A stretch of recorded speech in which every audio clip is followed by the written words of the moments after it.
สวัสดีพี่น้องสวัสดีอลังการแคมป์1 ปีนี้พี่น้องอันนี้แม่นพี่น้อง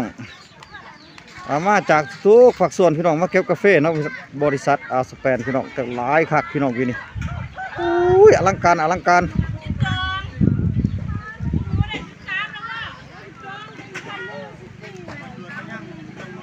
ฟีดึกพี่น้องจะเขียดได้เมืองได้กับมาพี่ดาวดนี่มาทำมาหากินหาเงินหาค่ำดูพี่น้องเอ้ยขออนุญาตเด้อพี่น้องเด้อขออนุญาตลง YouTube เด้อมื้อนี้เด้อ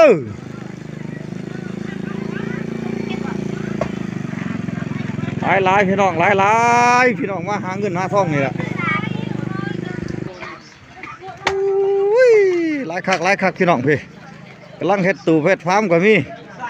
อยู่กันจะได้กินกันจังไดพี่น้องวันเฮาเอ้ยเดี๋ยวนี้มันได้เฮ้ยพี่น้องนี่มาทางวัดไหนนี่โค้งไปแล้วฮะเมืองคงแดนใต้เนาะบ้านอีหยังก่อพุ่นว่าบ้านอู่เขาอู่ปลาเนาะมาจากมือล่ะ2 อาทิตย์เนาะดีเดี๋ยวเขาแล้วน้ำก็มาหาเงินเนาะ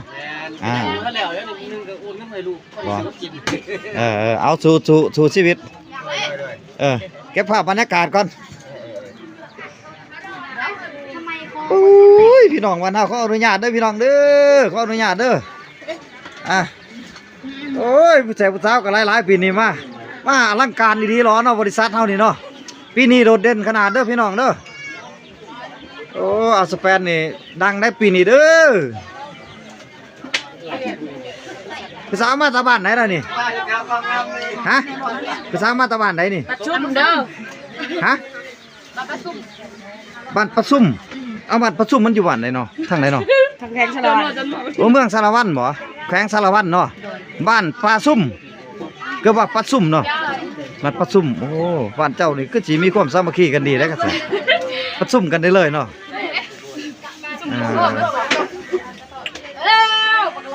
นี่เวลาโอกาสอยู่นี่พี่น้องอยู่นี่เด้อสิขอประทานสะพานนำมีหมากไม้อยู่สวนเฮาท่านมาผักสวนเอามาน้อยๆก็ไปขอเอามากินก็ได้เด้อถ้าว่าเอามาได้หลายคนไปเอาแล้วก็ซอยกันเล็กๆน้อยๆนะจะเป็นหมากจันหมากสุโบหมากเกี้ยงหมากยังได้มีหลายเด้อเขาก็ให้ฮะเขาก็ให้แต่ว่าสิให้ยังของเฮานี่นะคันว่าพี่น้องไปละคน1 2 คนมาขอมากินก็เอาโลดบ่เป็นหยังคันว่าเอามาแหละหลายๆเฮาก็ซอยกันนะมันเป็นสินค้าเนาะเด้อบอกเด้อติดต่อนำหัวหน้าตะวันก็ได้เด้อจักหัวหน้าตะวันบ่โอ้บ่ทันฮู้เจ้านี่ฮู้แล้วเจ้านี่เป็นเจ้าถิ่นเพิ่งล่ะแม่นบ่อันนี้เจ้าถิ่นไหนนี่แม่นบ่นี่เจ้าถิ่นประจำบริษัทนี่ดีมาล่ะตั้งอกตั้งใจทำมาหากินนี่แหละหาเงินหาทองเด้อ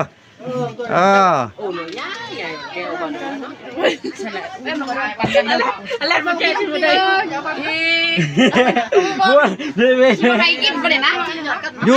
อยู่สวนเฮาหันมีหลาย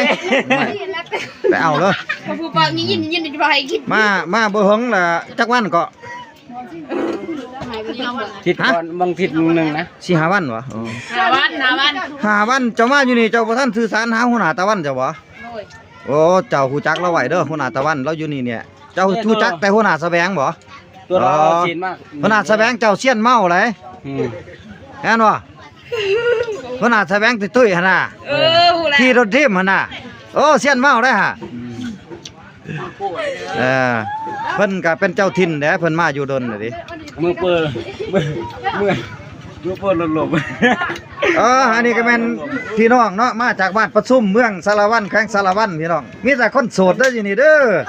ผู้ใดสนใจก็ทักทายมาได้ทักทายมาได้เด้อพี่น้องเด้อส่องYouTube พิธีเศร้าสวนปากซองเมืองหนาวพี่น้องส่อง YouTube เด้อติดตามให้เด้อพี่น้องเด้อติดตามติดตามเบิ่งก็ได้มาไปนะเก็บภาพบรรยากาศพี่น้องเข้ามามื้อนี้หลายก็ว่าจะไปเกี่ยวข้าวคือกันอันนี้ก็ดีมาก็เลยมาแวะเพิ่นนี่เกี่ยวข้าวอยู่หลังแคมป์เอาเกี่ยวข้าวเจ้าแต่ว่าจังว่าจะข้าวเจ้าข้าวโดยบ่ทันหูเจ้าเลยบ่ไปซอยนี่เด้อเกี่ยวมีฝนตกมื้อนี้เกี่ยวบ่ได้ดอกโอ้ บรรยากาศขออนุญาตเด้อพี่น้องเด้อผู้ใดเข้ากล้องบ่ได้สิเบอร์ให้บอกมาโลดสิเบอร์ดอกผู้ใดเข้าบ่ได้บอกมาเก็บภาพบรรยากาศให้มื้อนี้ขออนุญาตเด้อพี่น้องเด้อกำลังกินข้าวกินน้ำกันกับพี่เนาะพี่น้องเนาะมื้อนี้เป็นวันอาทิตย์พักผ่อนมื้อนี้ถือว่ามาฮอดกะกาเกียมพี่น้องวันอาทิตย์นี่วันจันทร์ก็ได้ลงงานบัดนี้กินข้าวกับหยังล่ะพี่น้องวันเฮานี่แกงหน่อไม้อุ้ยเป็นตาแซ่บน้ำเนาะพี่น้องเนาะสิได้มาเด่นมายามอยู่ดอกสิได้เข้ามาเด่นน้ำอยู่อบอุ่นพี่น้องเฮา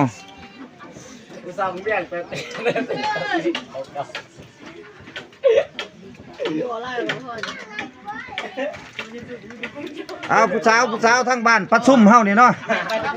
ผู้ใดอยากมีสู้มีแฟนทั้ง YouTube ข่อยกับบอกมาเด้อสิหาผู้ว่าวให้ดอกสิฮะ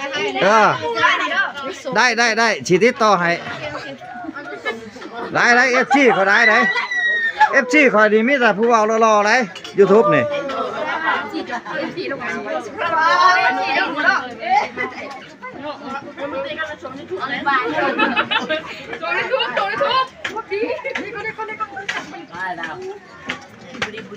เก็บภาพบรรยากาศพี่น้องเก็บภาพบรรยากาศพี่น้องเขาจะเป็นมาหลายเนาะปีนี้เนาะอันนี้กำลัง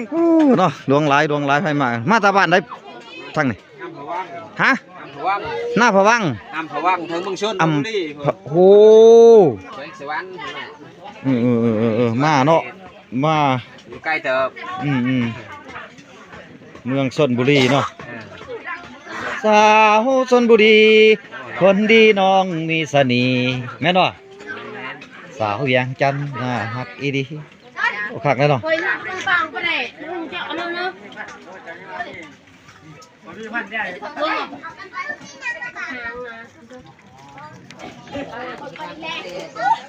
โอ้สบายดีเขาอนุญาตเด้อพี่น้องเฮา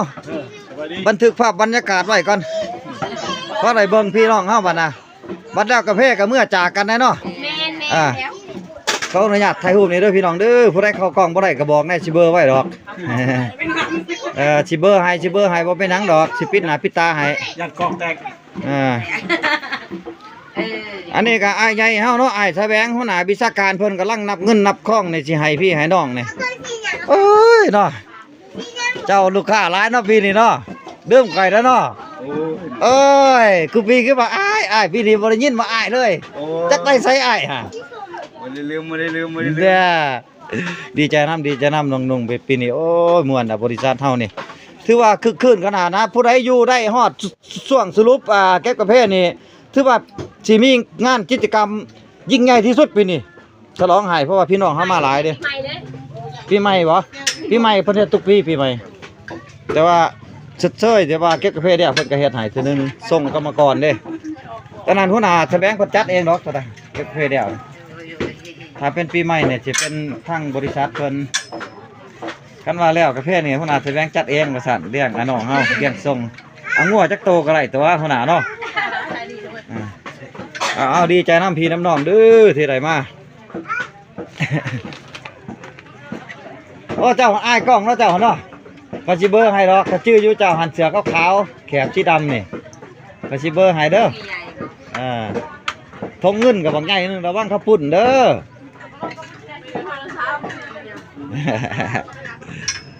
หักแพงกันเด้อได้มาเยี่ยมยามท้องถิ่นเลยก็ดีเก็บภาพบรรยากาศพี่น้องม่วนได้แคมป์เฮาปีนี้ม่วนได้ม่วนคักกำลังฟ้าพื้นฟ้ารั้วก็มีพี่น้องบ้านเฮาเฮ็ดกินเฮ็ดจากก็มีโอ้ยม่วนเนาะแคมป์เฮาปีนี้คึกคืนดีๆมาทั้งบ้านได้ปีนี้อยู่ทั้งบ้านได้เลยนี่ตุ่มล้านสารวัตรเนาะคนไล่ปีนี้เนาะแม่นแม่น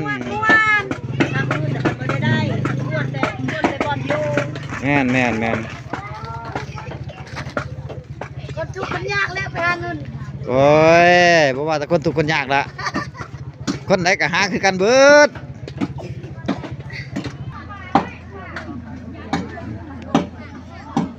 พี่น้องมาตะวันไหนนี่ บ้านตุลาน ตุ่มลานแขวงสารวันบ่อ๋อสารวันวันตุ่มลานเนาะเคยมาทุกปีอยู่อ่ะโอ้ ฟาง3 ปีเลย ดีแล้วเจ้ามาทุกปี ทุกปี ก็พอได้ใช้ไปนั่นแหละคันเฮามาบ่หลายร้ายก็พอได้กินได้ใช้ไป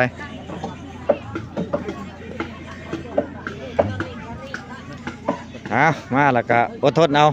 ซ้ำเดี่ยวกาแฟจังเมื่อได้เงินจังเมื่อเอาดีใจนำโอ้ยเนาะ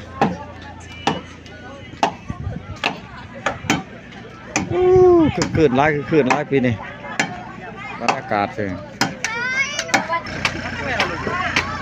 อันนี้พี่น้องเฮากำลังสิออกไปตลาดเนาะพี่น้องเนาะกำลังสิออกไปหาซื้อของอยู่ของกินเพิ่นโอ้ยอลังการพี่น้องเอ้ยเก็บภาพบรรยากาศพี่น้องเอ้ยให้เบิ่งเลยนี่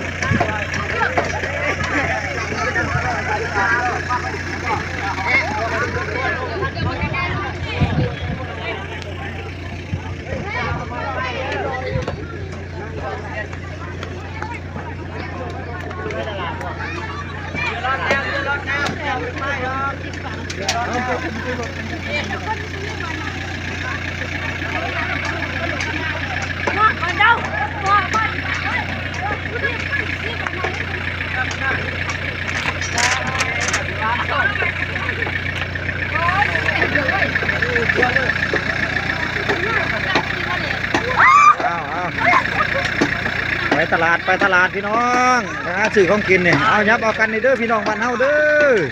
เป็นห่วงอย่านั่งคว้าถ่ายเด้อมาไปสินะพาถ่ายเด้อน้องลุงเอ้ยจะนั่งคว้าถ่ายเด้ออย่ามันบ่ปลอดภัยฮะมากี่นี่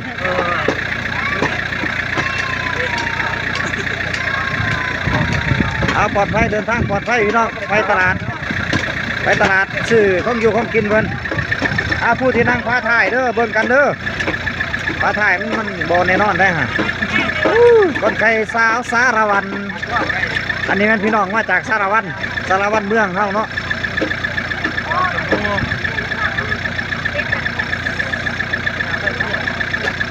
เพิ่นไปซื้อของอยู่ของกินเพิ่นพี่น้องจังซี่ล่ะมาอยู่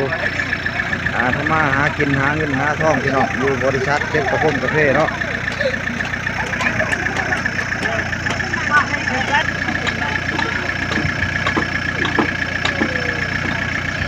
มาอยู่บริษัทเด็กบ่มีทางบอกพี่น้องหาอยู่หากินธรรมศาสตร์เนาะเราลงตลาดทะเลไ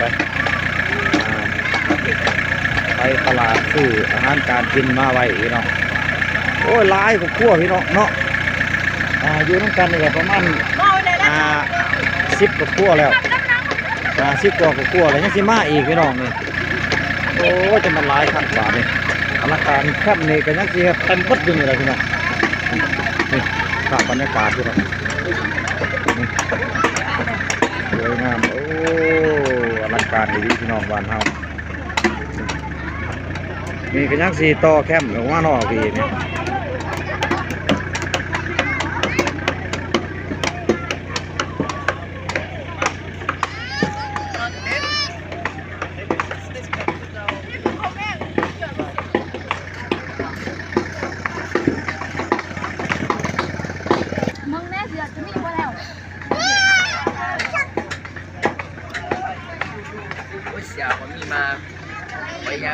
แมวกินก็ได้แมวเอาเข้าไหมเสียใจเนี่ยไล่กินเดือนเป็นเสียอายุ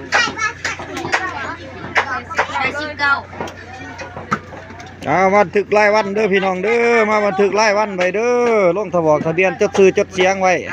อยู่วันใดเมืองใดแขวงใดเพื่อความสะดวกสบายทั้งอำนาจการปกครองเพิ่นจะได้กวดจะได้อันนั้นเช็คเบิ่งเอาลัดยันมีพวกเท่าย้ายกองการย้ายนักลาจะมาจากบ้านยังเกาะปทุมสารวัตรเนาะ คนไข้สาวสารวันเนาะครบเบิดเนาะอยู่นี่เนาะ แน่แน่ พี่มาครบเบิดทุกแขวงทุกเมืองอยู่นี่เนาะ แข่งอย่างสุพรรณบุรีก็มี โอ้ ข่าวบุญข่าวบุญ ผักเหนื้อผักนอกก็มีลงทะเบียน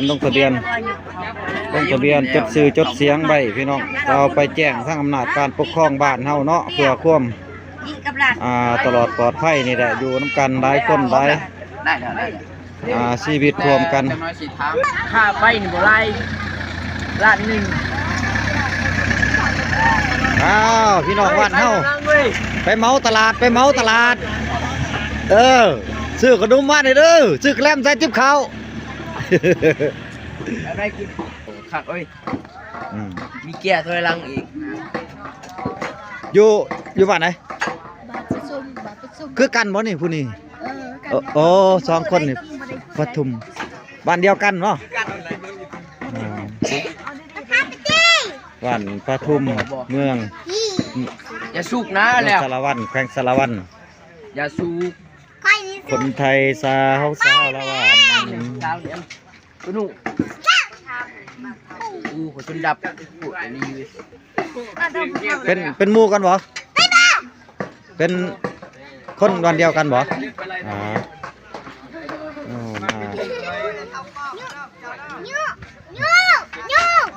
เจ้าก็ได้เข้าคือกันเจ้าก็เห็นเด้อหุ่นอยู่หุ่น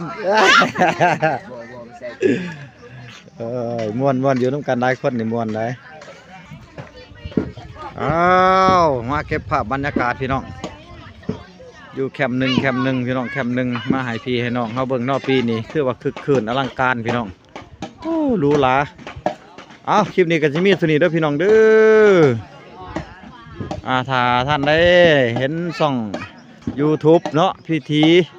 ชาวสวนปากซองเมืองนาวกับกรุณากดไลค์กดแชร์กดติดตามด้วยพี่น้องเด้อเอามาให้เบิ่งให้ชมพี่น้องขอขอบอกขอบใจได้หลาย